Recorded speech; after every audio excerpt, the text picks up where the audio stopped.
Hello from Hong Kong. At this moment, it's an exceptionally chilly morning here. We just managed to survive something like a freezing temperature. And with me here is my good friend. I met some years ago, and I'm so happy to have Daniel with us this morning. Good evening, Daniel. Thank you very much for the invitation. I am so honored. I'm thrilled Wow. for all our friends that are watching us now and all the people from all over the world. I want to tell you that you are for me an example. When I spoke with Ho Fan and we discussed for this meeting, live meeting, I was really thrilled. Thank you very much, and very happy to see you. You are unchanged, forever young. Daniel, I should be the one saying thank you. Thank you for transforming the life of my daughter, Ho Fan. Well, you know, before she met you, she was a kind of a lonely soul to me. Okay. She was looking for something useful in life. As a dad, that was my judgment. Okay. And now, since she met you, and, you know, work for you while you were in Hong Kong, she became a very different soul. So now I think she has her directions. She has her satisfactions in, doing hard imagery and whatnot. So I should be the one saying thank you. And I just went over what we talked about 6 years ago. And well, curiously, I was about to ask the same questions in your presence, starting with my classical question. I do this for every honored guest I meet, and that is, why are you doing what you are doing? Daniel. This is a very good question and very hard question, because I think a lot of time we really don't know why we are doing what we are doing. At the beginning, when I was a child, I was praying and meditating because I wanted to connect with others. That was my main purpose. I really wanted to connect my heart, my mind with other people, and to understand the world. But when I got older and older and older and older, I'm doing what I'm doing. The first and the main reason is to state of being with God, or a state of illumination or transformation. That's the reason I'm doing what I'm doing. So, and a lot of people might think I'm selfish because the classical answer would be, I want to change the world. But I arrive at this conclusion that if I don't manage to change myself,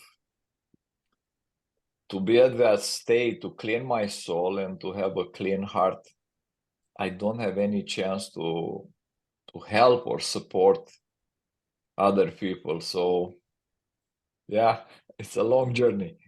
Mm-hmm. Well, that's exactly the question I ask every one of my clients. You see, since we last met a few years ago, more and more people came to me in desperation. Their life was, well, kind of meaningless. They lost their directions. And I keep asking this question, would there be a difference in this world if you were here or not here tomorrow? So I would like to address this to you. Would there be, what's the difference tomorrow in our world without Daniel?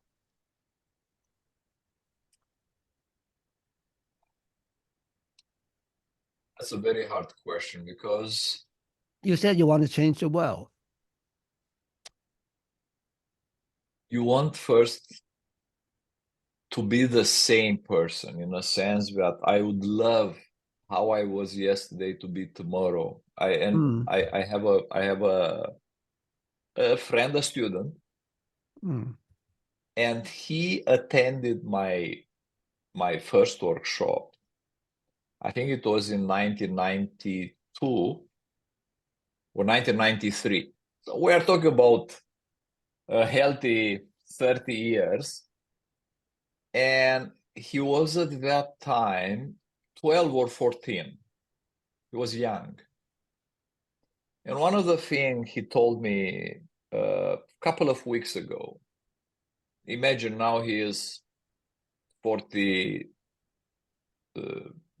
30 plus 12, he is 44, right? And he was telling me, what I love of what you are doing, you are answering me in the same way. You didn't change.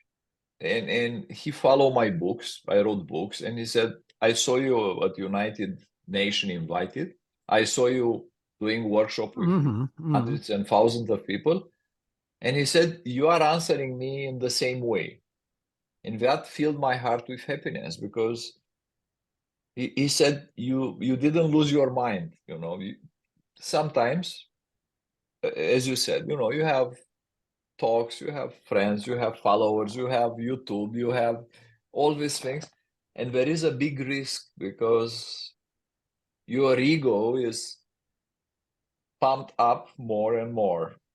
So the risk is to literally lose your mind. You start to believe you are something that you are not. So I think I would love to be the same humble person, how I was years ago, tomorrow. So I don't change from this perspective. From the perspective of spiritual life, I would love to be different, to be more open, with a clean soul, a clean heart, and to help as much as I can help with the energy as I have now. So Daniel, catching up with your life journey, as I understand it, you went through some kind of a transformation in the past few years by spending time with the Orthodox Church people. I understand that you started your journey somewhere in Tibet. And now you turn to kind of Eastern Europe. What happened? Are you a Christian in a sense we understand it? I was born Orthodox because I was born in Romania. So I was, since I was born, baptized Orthodox. My grandfather, he was a big heart Orthodox man, that he all his life, more than 90 years, he really dedicated to helping people, and he was in the church and with monks. 1990s, I was going to monasteries a lot, praying and meditating. Then I really want to go to see everything that is on this world. Tibetan temples, the shamans in North and South America, Australia, the indigenous New Zealand. We've done. I even went to the shamans in Siberia, in Russia. There, I really wanted to understand how these people they connect with God, how they open their hearts. And that's the reason, actually, one of the book, because we mentioned journeys into the heart, right? It is actually the experience of how you go into the heart from different traditions, right? However, the Orthodox tradition has something from my perspective, unique, so-called the prayer of the heart, which basically you invite in your heart the universe, God, the infinite, right? While the other tradition, you try to ascend. So why I love so much the Orthodoxy, because you invite in a clean heart, in a clean temple, this temple, you invite the universe, right? You invite God, and that's very important, I think. I see. Well, talking about our world, I remember some 25 years ago, I think we were very hopeful at the turn of the millennium. We thought there will be a brave new world and everything is changing for the better. It's a new age dawning. And, we were looking forward to all kinds of green transformation. But then things happened in the past 2 decades, and everything seems to be collapsing. Particularly in Hong Kong, people were quite despair. We lost our direction. People here couldn't think of a way out. I remember in our last conversation 6 years ago, I mentioned this motto of mine: pessimism is a luxury we can't afford. But where's hope? Well, according to you, what is the way out? One of the things that strike me when I visited Hong Kong first time, because I went there many times, but first time when I got there, I found this big noise, like you couldn't find stillness in a way. And I remember I was walking on the streets from the hotel there. It was this big park, beautiful park.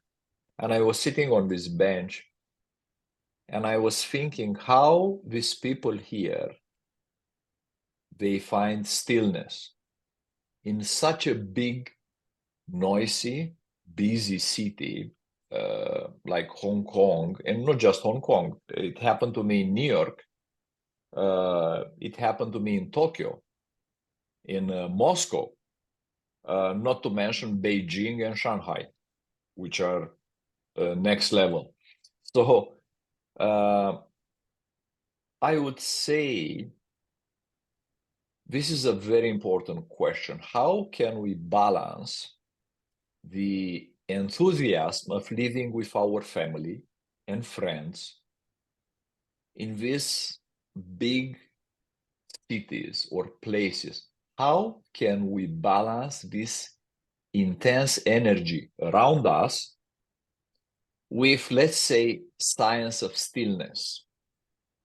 Because today, a lot of my friends, they said the world is getting crazy, right?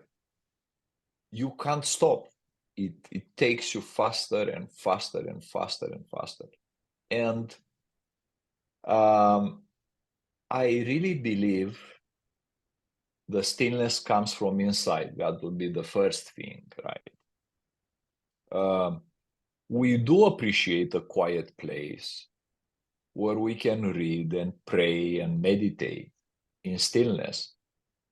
But because you spoke about Orthodoxy, there is this great saint, Saint John Climacus. He said, the beginning of stillness, of peace, is to avoid all noise. But the end of stillness and peace is to remain insensible to all noise. So the main question is, how can we move to stillness in these big places, in this big world? And I believe the answer is coming. First, we don't understand the stillness. One is internal, that comes from prayer, meditation, purification of the heart. And the other one is external. And I believe today a lot of people in spiritual life, and not just spiritual life, they confuse the internal peace and stillness with external.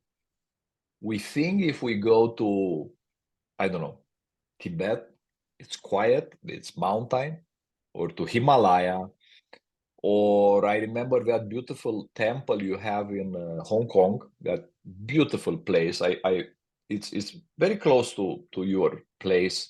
Ho Fan brought me there a couple of times. Beautiful place. But that's not enough.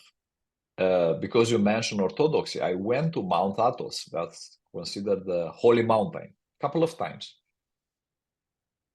But if you do not do something inside, you are just a tourist.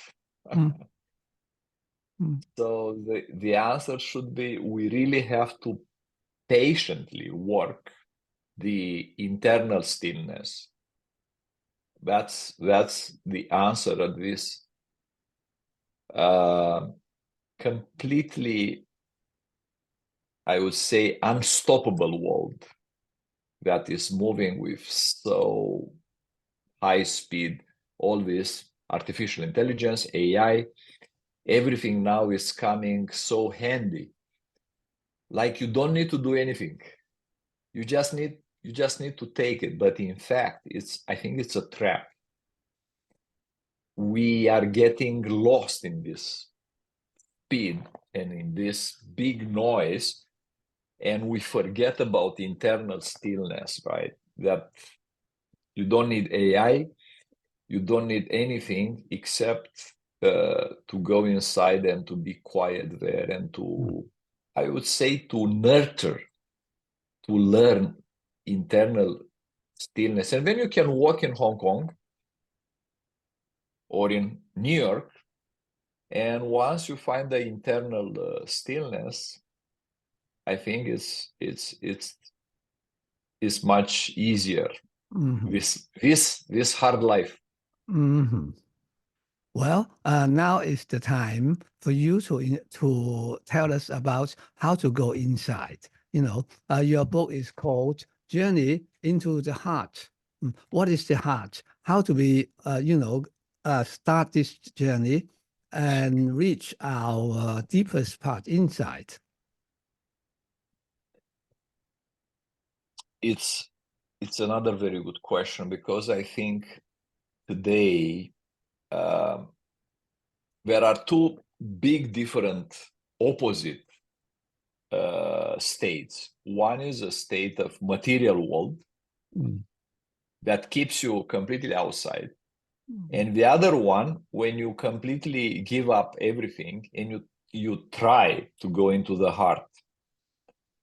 But I believe the best journey to go into the heart is to find this inner peace that you can be outside and work, and at the same time to be inside, right? I remember this story of the man who tried to meditate, and he was bothered by a small mouse who was chewing a biscuit. And he told to the mouse, "I'm trying to be with God. Stop doing this noise." And the small mouse looked at him and he said, "How can you be with God when you can't be with me, a small mouse?" So to go into the heart first, we have to learn to live with what's going on around us. Because going to the heart is not this difficult process. You have to go somewhere. You really have to be able to do it when you go make shopping in a big supermarket. And it's coming through different methods. Breathing. This is one method. And it's maybe the easiest one because it's very easy to breathe into the heart because you are used to breathe into your lungs. So it's very easy to channel your energy in your heart when you inhale. This is I would say, the easiest method. Then there is another easy method that we are using in imagery. You effectively move your attention on a staircase and you go down, you open the door of the heart and you step inside of the heart. This is a feminine method, not easy for us, for me and for you, Simon. for us might be difficult, but for Hofan, to go into the heart using imagery, I think is very easy. Well, actually, Hofan practiced this in front of my classes times and again, and I found it very interesting. Since we are not in a rush, would you mind spending a few minutes demonstrating? So we follow you and we go into our hearts. It's easier said than done, but well, why don't we try? We should try it. So, we just close our eyes.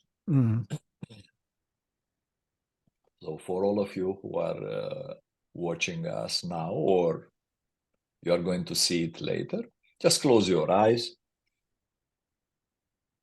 And what I like to do when I close my eyes, right after that, I just try to have a good posture, which means a little bit.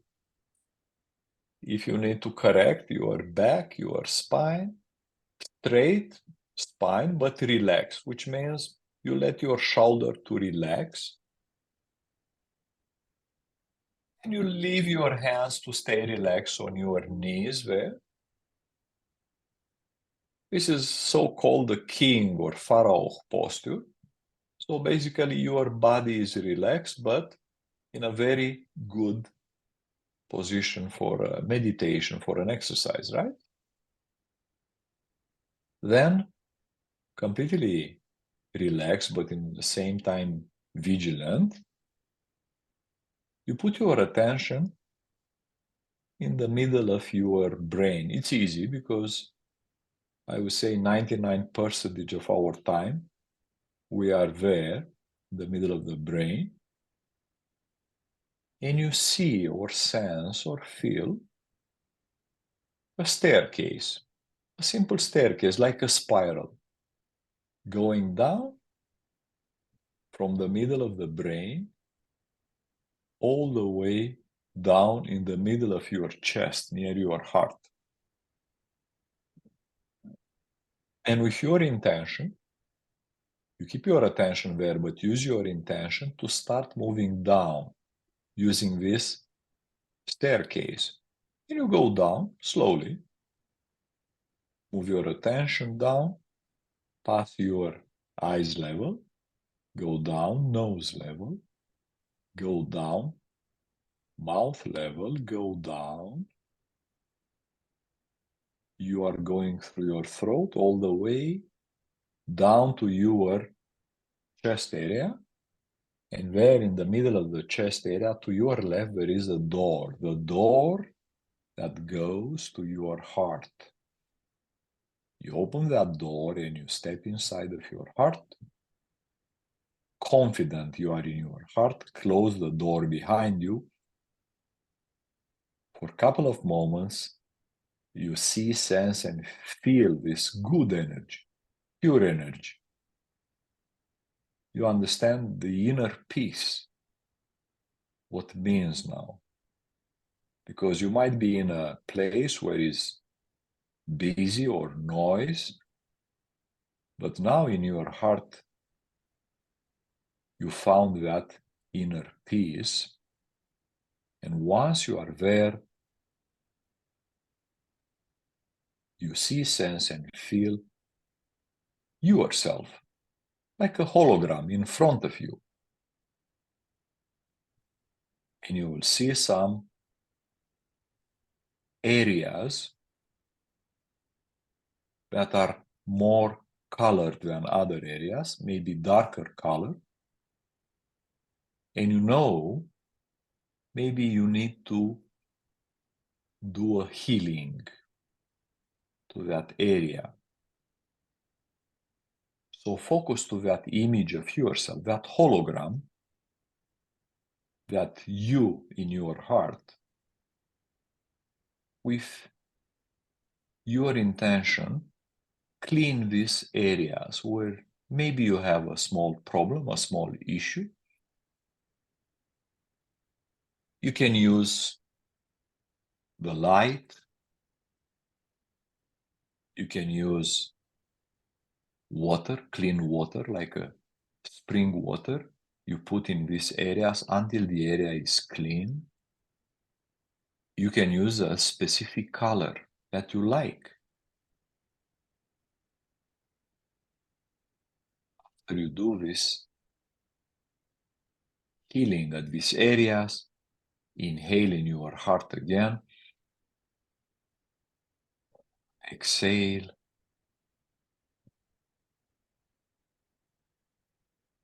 Gently open your eyes. In the classic imagery, we start the exercise. We inhale 3 times, very short through your nostril, but long and slow through your mouth. So basically, especially for beginners, it's good to do this exercise so you get in that state, that position, to go in your heart easy. So this is the imagery method. So I said to like a bonus to give also a small healing session. So if you, after this exercise, because you use yourself for healing, it's good to little bit move your body. So the energy that you put it, like I for example, I've done some exercises at the gym, and my right shoulder a little bit. So now I can feel it's gone, right? So what I'm doing, I'm just shaking a little bit my shoulders, so I can feel the effect of the healing. In imagery is a very powerful healing process. It's working for the past problems, for the emotional things, and also for, I would say, traumas that remain from years. So it's a very good spiritual practice. I strongly encourage all of you to practice imagery. Well, thank you so much, Daniel. That was a heart-touching exercise. Well, there's a pun here, heart-touching. Well, I was in your class some 6 or 7 years ago, and I would love to hear from you. Are you doing the same thing to your classes now? Well, if we join your class now, what do you do to us? One of the things I've done, and I'm talking about more than 30 years when I start teaching, that time, imagery was one single big thing. We're talking about, like, it was like 5-6 days. So I don't believe the people were prepared to have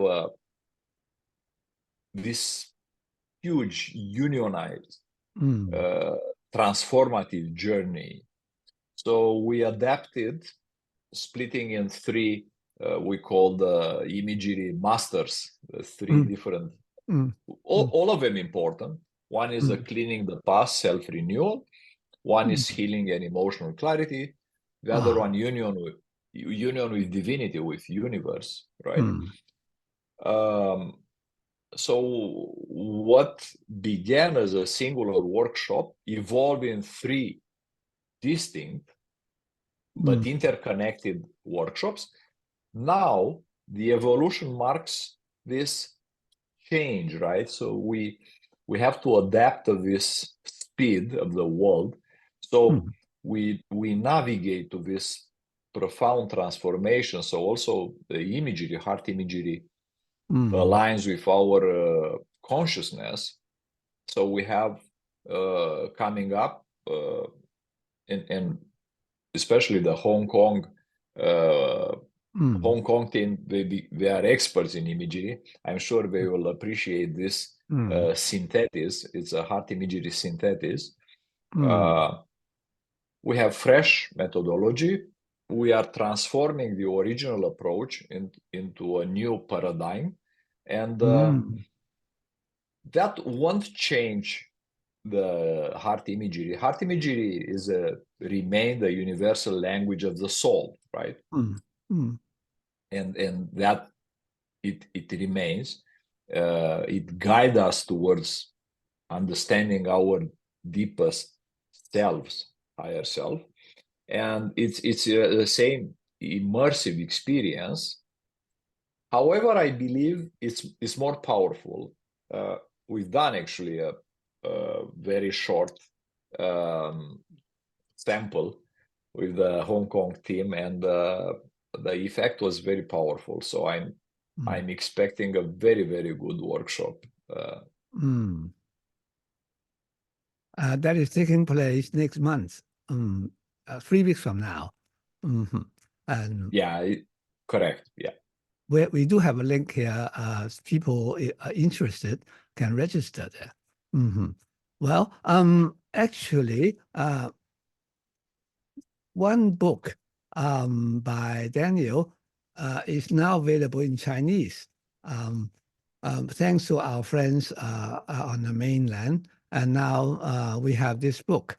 And if you would like to read more about Daniel's work, these are the works.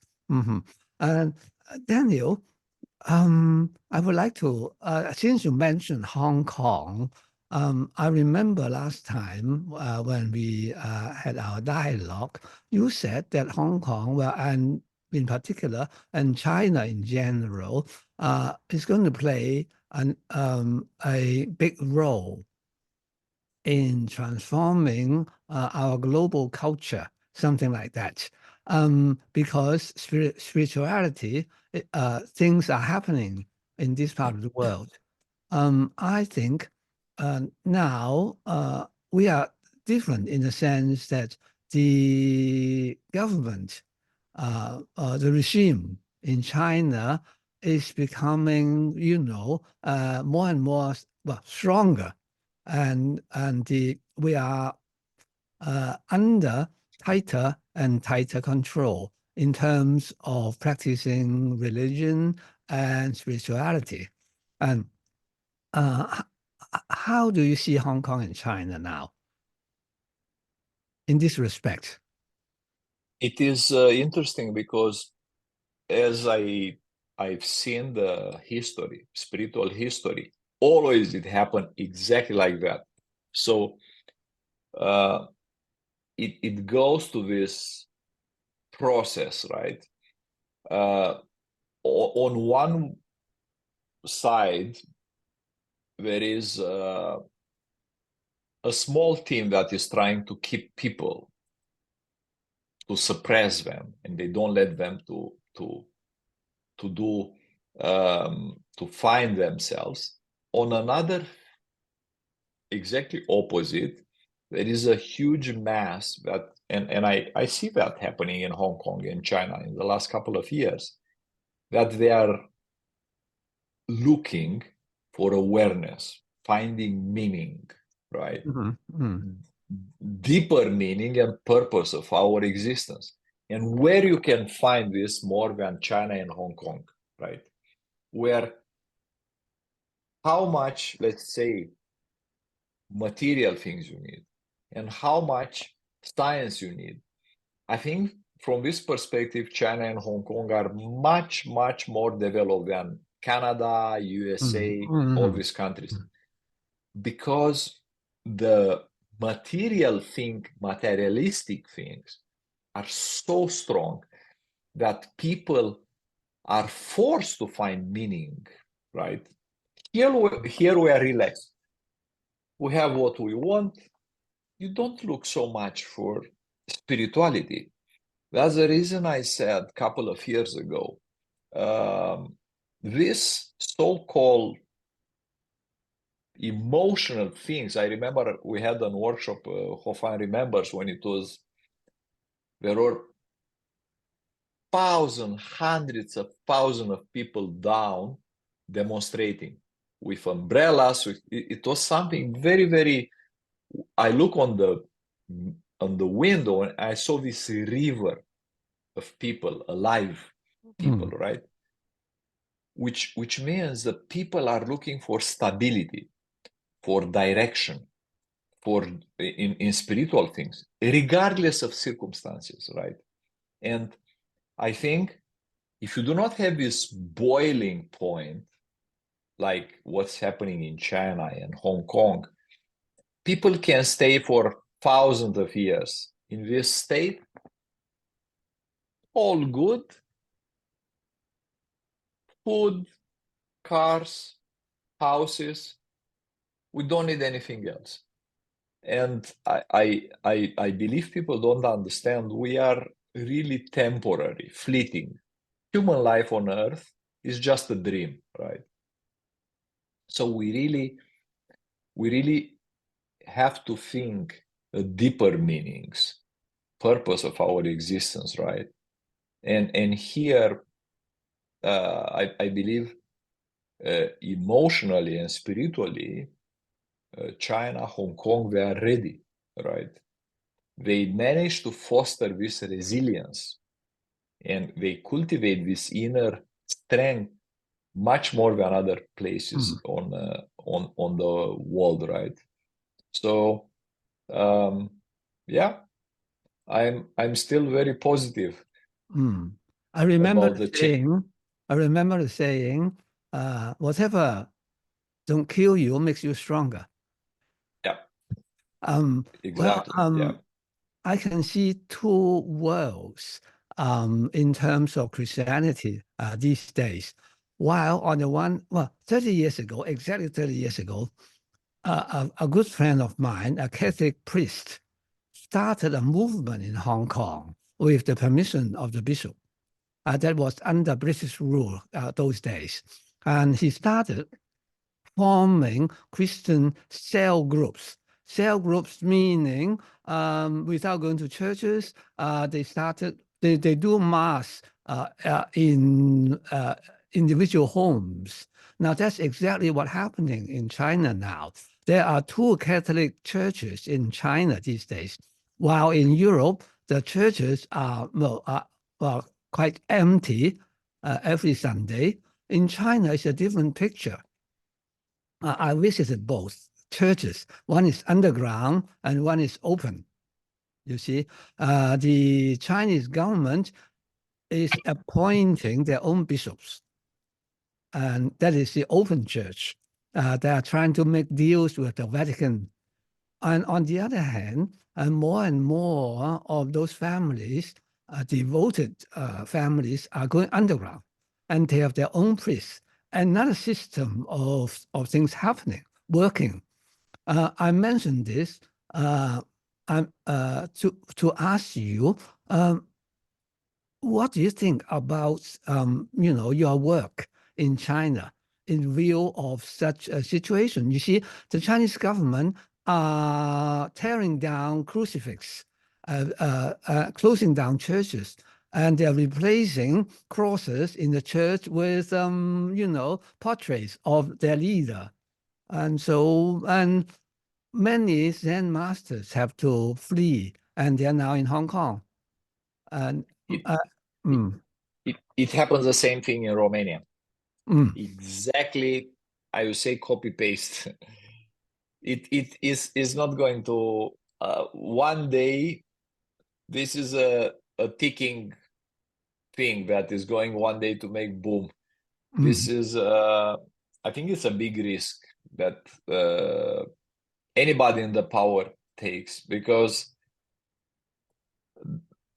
playing with the people's faith and what is in their hearts, I saw a lot of people suffering martyrs in the name of God, in the name of their faith. So a lot of people really don't care if we are going to die or we are going to suffer, or for just to help other people. And I think that's going to be, because I saw it in a much smaller scale. Romania is a very small country compared, of course, with China. We can't compare any other country, actually. So it's impossible. But what's happening, as above, so below. What is happening up is happening at the small. What is happening up in the galaxy is happening in a small place, in a small leaf. And I believe that's not going to work much. This is how I see it. Daniel, I would like to ask you this question. Why are we as, well, humanity not learning from the past, from history? Now you see bombs are killing people every day now in the Middle East. And, as you mentioned, prosecuting religious groups are repeating itself. Why can't we get out of this kind of a circle? Why are we not advancing towards, a more free and enlightened future?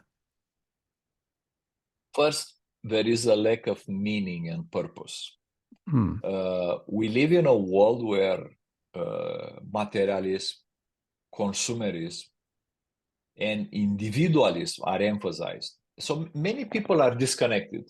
So I think the purpose of a lot of leaders today is to disconnect me from you, right? So what is happening is the world got to these feelings of emptiness, spiritual dissatisfaction, right? And I think that's one of the main reasons. Then, although the technology and social media is helping a lot, and this is a demonstration, right? We are here and we are using technology. However, it might be a source of distraction and disconnection. Many people spend more time on their phones or computers than engaging in these interactions face to face. You get to this stage when you are completely isolated, disconnected, right? So I encourage people to have meaningful interaction, meaningful meetings, right? Another thing, I think there is a lack of guidance, a lack of support, right? Many people, I think, they go in this trap to try to find somebody, and because there is no experience for teachers, I see a lot of teachers that they just take over from other teachers and they try to make something, but without experience. Anybody can read my book, but if you don't practice, you can't give any. So this lack of guidance and lack of support is really characteristic. We do not have some spiritual leaders that on Mount Athos, we call them elders.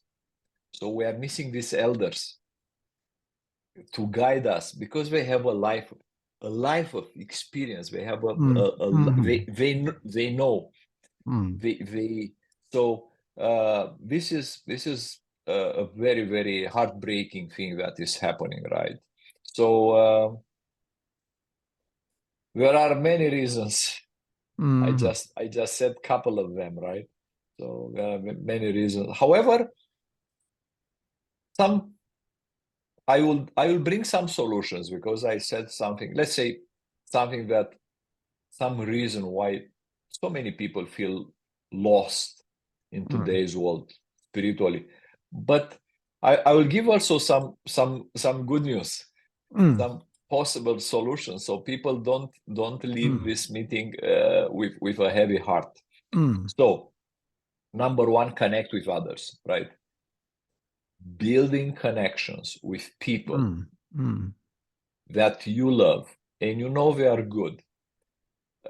It can bring something greater than us, right? Spiritual community, group meditation, prayer, even voluntary work, or so connect with others. This is very important.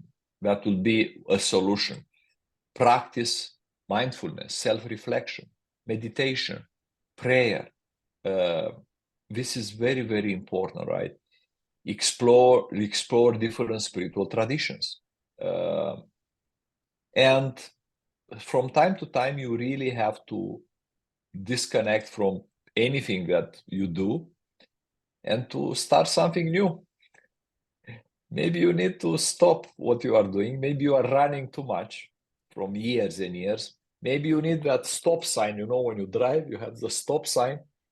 Just stop and try to find something. Maybe it's not working. Maybe you are in this vortex, this trap from years and years and years. So whoever is watching us now and you feel that, it's time to stop.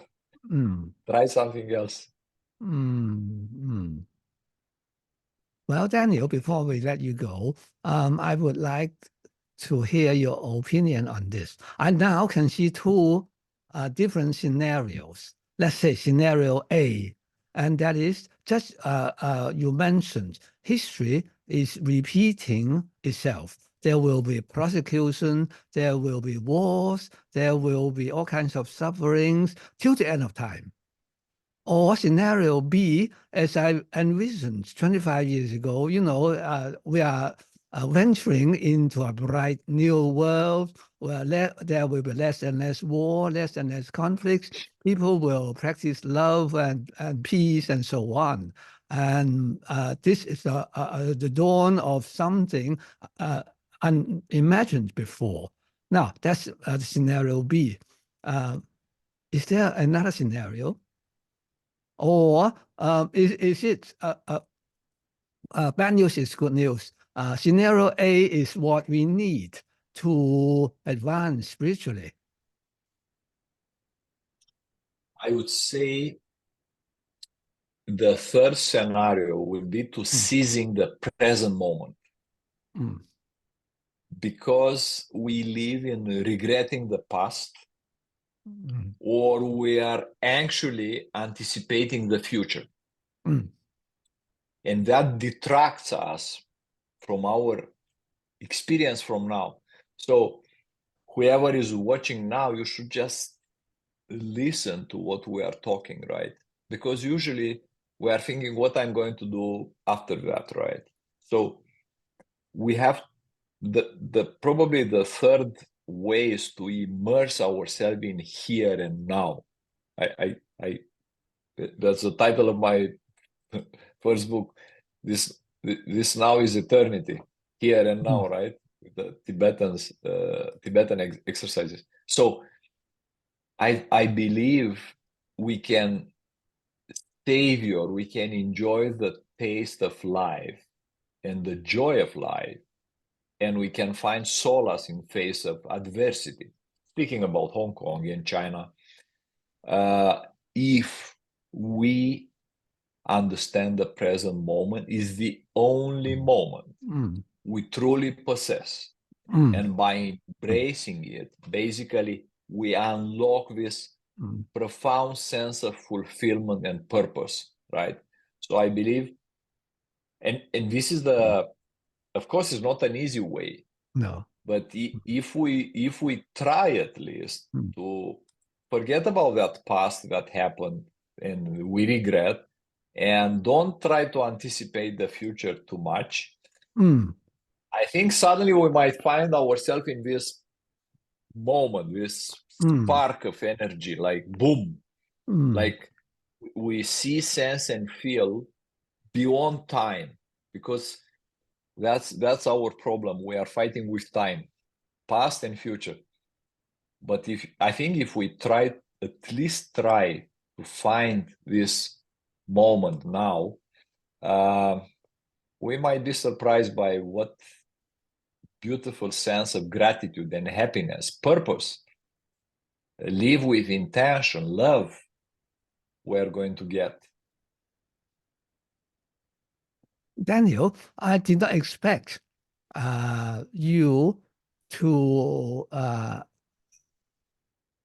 sum up something I keep reminding my class. And there's one word which I'm not sure if you're familiar or heard of before. And I keep telling my class there's such a thing as now ever. N-O-W-E-V-E-R. Now forever. I think that's from Alan Watts, the philosopher last generation. Now ever is exactly what you said, you know, at peace with whatever happening around us. And it so happened that traditionally, we in China have one image, and in Cantonese is 十字街頭好參善. It is good to practice Zen in the crossroads, in the noisy streets, you know, as a good opportunity to do your spiritual practicing. I think that's a marvelous way to sum up what you said in the past hour. Would you have anything more to tell our people around the world? I think just try to be in your heart. Try to be in your heart. And as you said, Zen of the crossroad, that's a very good example. And I think if we do that, we really found, I think a lot of people lost this sense of gratitude. Because we don't live in the present, we don't realize when we wake up in the morning, it's a really gift.